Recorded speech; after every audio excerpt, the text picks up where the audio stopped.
This bulletin is brought to you by Good Morning Vihalia. Enjoy the warmth and indulge in the deliciousness. Good morning, good morning.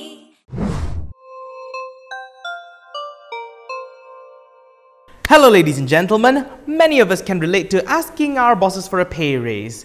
In fact, sometimes you try to get some consensus from your fellow colleagues to see if you can put on a more convincing united front, but how many times have you tried to get a consensus to slash your salary?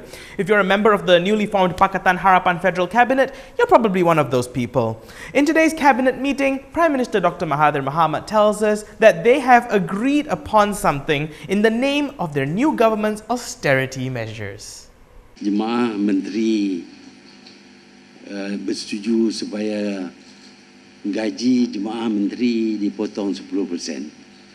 Itu menunjuk kita prihatin juga terhadap masalah keuangan negara. Tapi ini berasas kepada gaji asas. Gaji menteri-menteri kita dapati adalah lebih rendah daripada pegawai-pegawai tinggi kerajaan. Kita tidak bercadang untuk menaikkan gaji menteri-menteri. Kita akan kurangkan sebanyak 10%. The contract concerning the search for missing Malaysia Airlines flight MH370 may be terminated, with Prime Minister Mahathir saying that the contract will be reviewed to see if it is really necessary. The previous government had signed an agreement with US-based seabed mapping company Ocean Infinity, agreeing to pay up $70 million if they find the plane during an operation in the southern Indian Ocean. Now, to put things into perspective here, Ocean Infinity's job is to produce high-resolution images of the seabed through the use of various technologies. That's what they do. So in this search for the missing jet, they're just doing their job in an area where the plane is believed to be. What's in it for us? Well, if they find the plane, then the victims' families get closure, we pay the $70 million bill, and then extract the wreckage for a thorough investigation. But if nothing turns up, then Ocean Infinity gets a highly detailed map of this part of the Indian Ocean. Either way, they win. So what Mahathir really wants to do here is see whether the $70 million we agreed to pay up is really worth it, considering this commensalistic relationship we have with them. The Malaysian Anti-Corruption Commission today appears to have trained their guns on a new target, UMNO Supreme Council member Aziz Abdul Rahim. When we contacted him earlier today, he was aware that his homes in Kedah and Selangor were raided by the graft buster, but he didn't know how much they seized or if they seized anything at all. He said that he would need to go home and check. Later, he told the Star Online that they took 500,000 ringgit, being his Baling UMNO allocation, and about 7 pieces of jewelry belonging to his wife. So that kind of tells us that UMNO hands out $500,000 ringgit worth of allocation in cold hard cash. The raids, according to Bernama, is to facilitate an investigation into the appointment of contractors involving projects by Tabung Haji. Later, Astro Awani quoted a source and reported that there were 20 various currencies from the Saudi Riyal all the way to the pound sterling seized, which came up to about 1.2 million ringgit in total after conversion.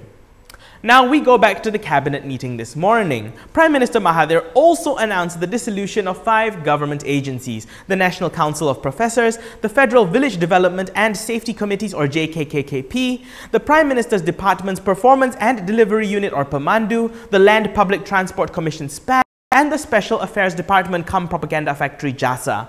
Why the purge, you ask? Let's start with why we're throwing out the JKKKP. Kita dapati gaji dibayar kepada jabatan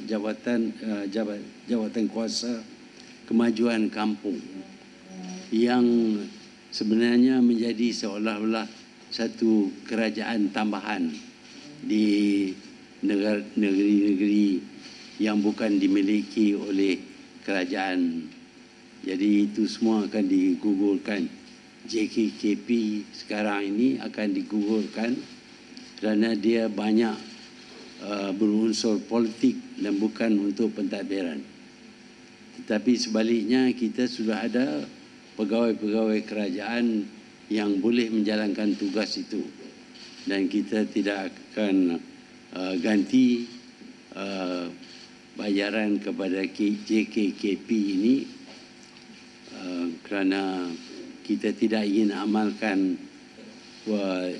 politik seperti kerajaan yang terdahulu. And now here's the reason for the removal of one of the most recognizable names on that list, SPAD.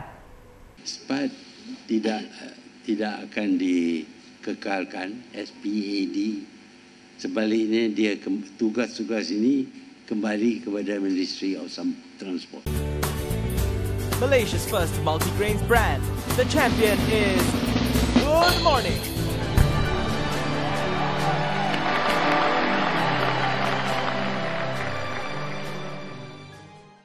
In a report by Free Malaysia Today, former Deputy Home Minister Nur Jazlan Mohamad claimed that former Prime Minister Najib Razak had refused to step down as UMNO president following the party's defeat in the general elections, elaborating that he did not do it immediately but instead was forced to do so on the 12th of May when he held a press conference at PWTC announcing the matter. As far as Nur Jazlan is concerned, Barisan Nasional's defeat in the polls were the result of Najib's failure to address allegations of corruption against him as well as issues relating to 1MDB.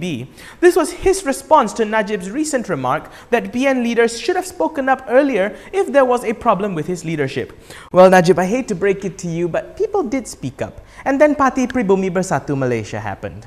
And that wraps up today's bulletin. At the time of recording, we just got word that the counting of the cash in various currencies seized at an apartment linked to former Prime Minister Najib Razak is just finished, clocking in at 120 million ringgit according to The Star. This morning itself, Inspector General of Police Ahmad Fuzi Harun said that they hadn't finished counting the 72 bags of cash that the police confiscated from the condominium unit in Bukit Bintang last week.